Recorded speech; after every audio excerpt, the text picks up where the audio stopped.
So the question we're going to be answering today is, how is it possible that I can achieve this physique, but also have fasted every single day for the last, I would say, 5 to 6 years, okay? Now, I will say before I start this video, cutting to the chase, how do you fast but also build muscle at the same time? The first question we have to ask ourselves is, what is fasting? Now, I know it sounds like a stupid question, but I cannot tell you how many times I have been personally so frustrated with my comment section whenever I mention fasting and whenever somebody poo-poos it and tells me or anybody else, you cannot fast and build muscle at the same time. It is not true.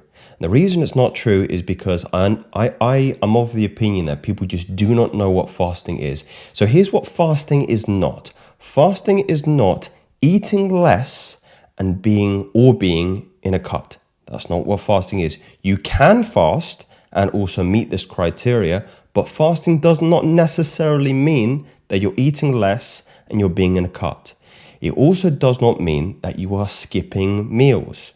And this might be a personal interpretation for me that I'll expound upon later, but it does not mean skipping meals.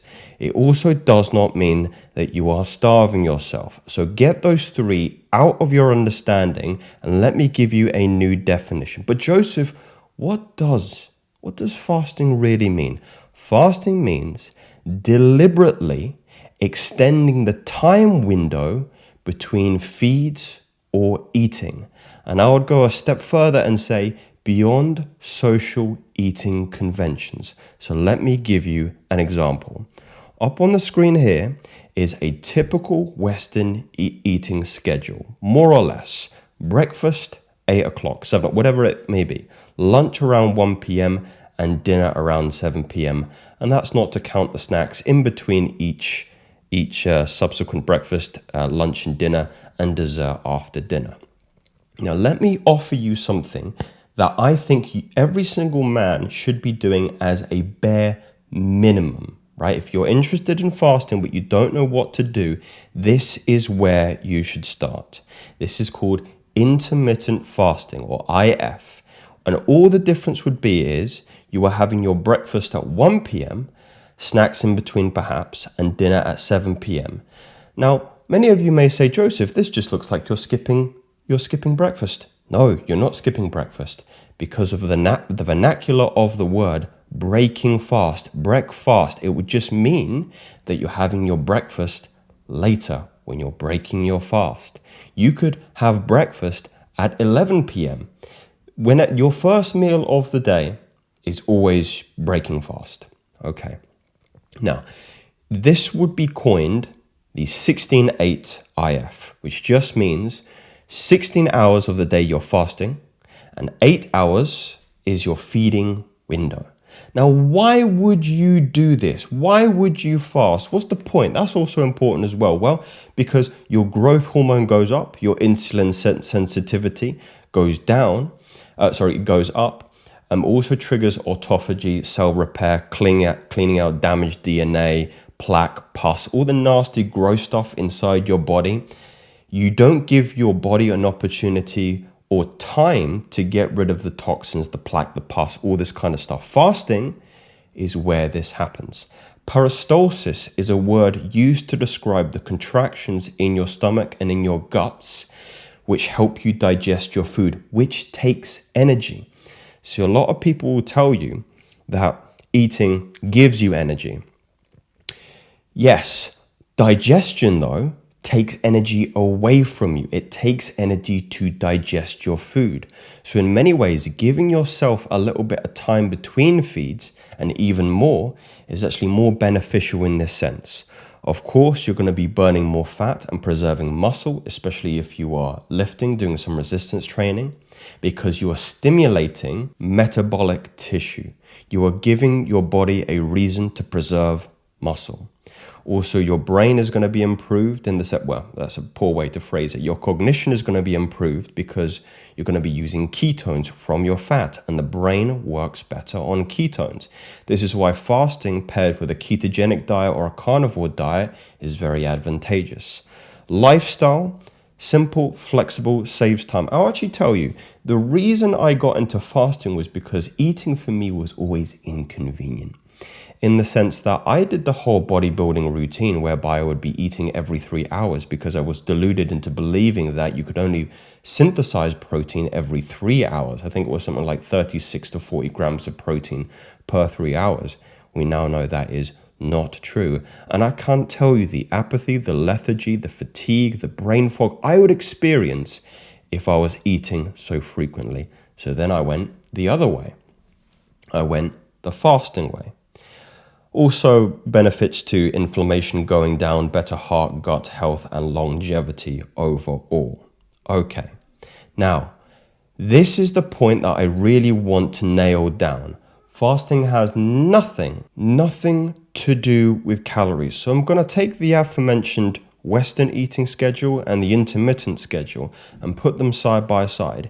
If you are concerned with building muscle and putting on, mass, you're in a bulking phase, you can still fast. It is all an equation of calories in, calories out. So let's say your maintenance is 2,550 calories. You could do it like this, the typical Western eating schedule, right?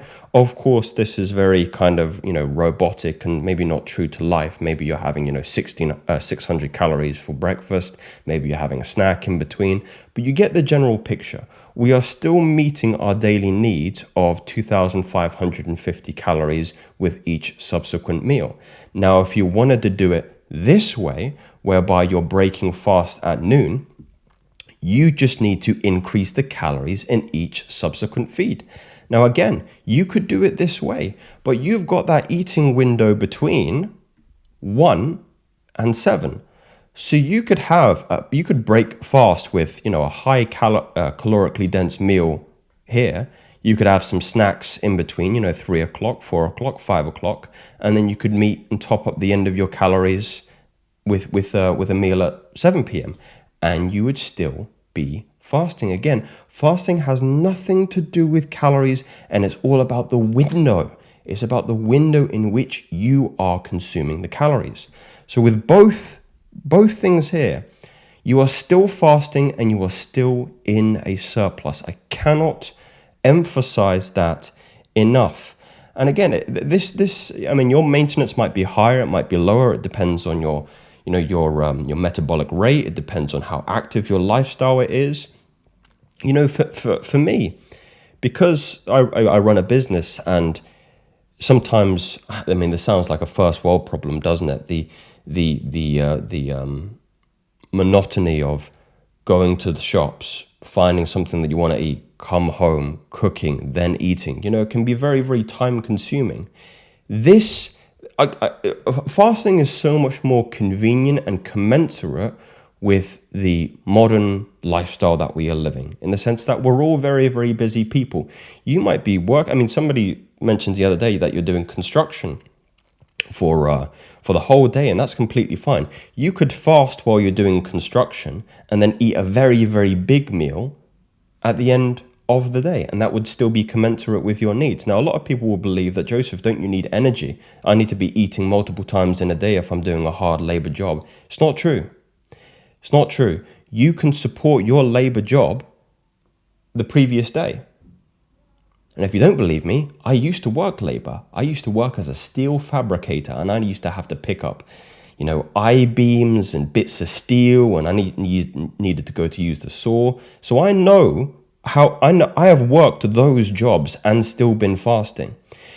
I'm not deluded in the sense that, is there an adaptation phase? Of course there is. For example, if you always have breakfast and then go to the gym, or you always, eat a certain way and then you change it, you need to give your body time. The first 2 weeks, I remember when I started breaking fast in the afternoon and I started training fasted. The first 2 weeks were god awful for me because my body was used to behaving a certain way. But after I got through that adaptation phase, it was so much easier. It was so much better for me. I was so much clearer in thinking as well. Now, this is another really cool extreme example.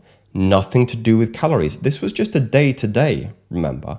What if we go week to week or even month to month? So let's say your daily maintenance is 2,500 calories. You multiply that by 7. So we've got 17,500 calories that we need to meet every week. You could do it this way. No problem. And again, we'll forego the maybe Monday you have 2,300, maybe Tuesday you go 2,800, okay? It's not going to be exact every single day. Let's say you wanted to fast for 2 days a week, meaning you don't eat anything for a whole day. You could still meet your weekly outcome by just increasing the calories on the days when you are eating. The body doesn't work day to day in terms of it. It doesn't work Monday, okay, we need to meet this particular requirement. It doesn't even work week to week. It doesn't even work month to month. When you think about the lineage of our bodies as well, the body has known more time with this kind of eating window than it has from our modern Western window. What I'm trying to say is this kind of eating over here on the right hand side, the body is more familiar with in terms of genetic heritage. Your ancestors running about, looking for food to eat would sometimes go days, weeks without food. The body knows how to do this very, very well. This is very, very new. This is very, very new to the body. The body isn't familiar with this kind of eating. This is more commensurate and congruent with the natural way the body would process food and process going without food. Why again would you do this? What are the benefits? Greater insulin sensitivity, stable blood sugar, increasing growth hormone, autophagy, fat loss, focus, productivity, gym performance, especially if you train fasted and you're fueling in the eating window. Now, in terms of the calories, what we will talk about, and what I have often talked about, is you're just not choosing the right foods. Because, again, I'm not deluded. I'm not going to lie to you. A lot of you will say that, well, Joseph, if my eating window is shorter, it's going to be more difficult for me to get the calories in. Yes, that is true. But again, it does not necessarily mean that you cannot get those calories in if you are choosing the right macros. So carbohydrates have 4 calories per gram, the same with protein. Fat has 9.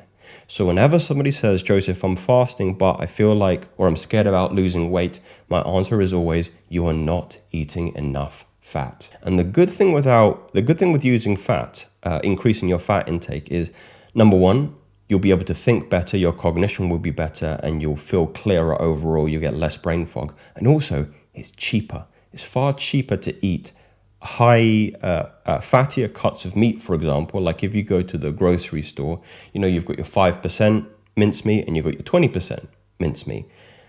The 20% is always cheaper than the lean. So throw away the lean and go for the full fat. And also, it tastes better because it's more satiating. If you eat this way, and I've eaten this way for a long time, you will be able to build, in my not so humble opinion, an above average physique.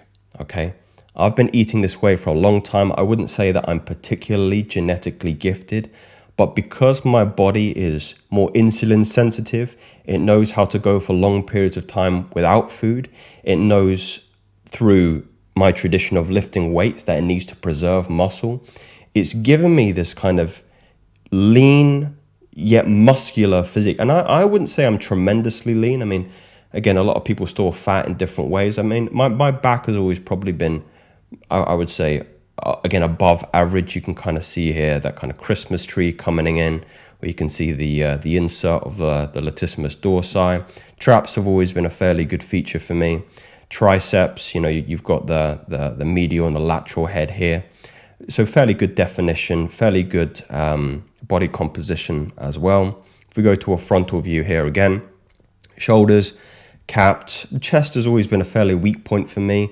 Biceps, not too bad. Abs coming in. And again, I would say I'm floating around maybe 9 to 10% body fat here. I'm a little bit fatter than I would personally like to be at this stage. But again, this is the kind of physique where you want to look good if you're going to the beach or you're going to the pool, or if you need to take your shirt off in any occasion. This is the kind of physique where people go, this is an above average physique. And again, this is my not so humble opinion.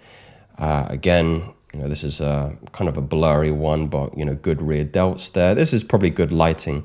But if I just go back to the first one here, if you looked at this physique and I was to tell you that this person fasts every single day, sometimes they go, a day or 2 days without eating, a lot of people will go, no, that's not the case. They're probably eating every 3 hours. It's not true. It's not true. Good definition, good lighting here again in my Steelman, I would say. Fairly good radio brachialis, development. I think the marker of a above average physique, if you've ever been asked if you do gear. Now, I'm not saying that. People ask me all the time, do I do gear? But probably in my lifespan of lifting weights, I would say, and that's probably over 10 years now, I've probably been asked about 4 or 5 times in different settings what I'm shooting up. Of course, a lot goes into this beyond just fasting.